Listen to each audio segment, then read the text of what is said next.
Good day, Ma'am and Sir. I am Leda Matildo. I'm 44 years old and I'm single parent with a two sons, age of 18-year-old and 21-year-old. I'm a high school graduate and I live in San Andres, Cainta, Rizal.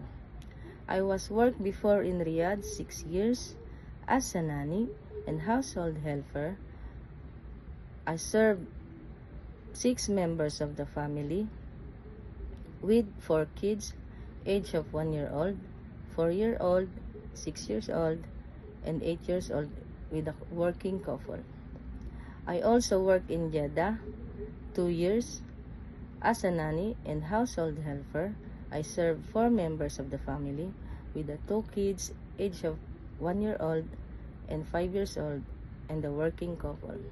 I also worked in Kuwait 2 years as a nanny and household helper.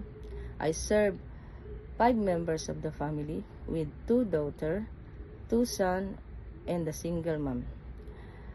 As a housemaid, my main duties are cleaning, mopping the floor, cooking, doing laundry, and ironing, and I'm willing to learn how to cook your traditional food with your minimal and supervision. As a nanny, my main duties and responsibilities are to take care of the kids, teach them proper hygiene, teach them good manners, play with them, bath them, and make sure they eat nutritious and healthy foods, and make sure they're safe and assist them with all their needs.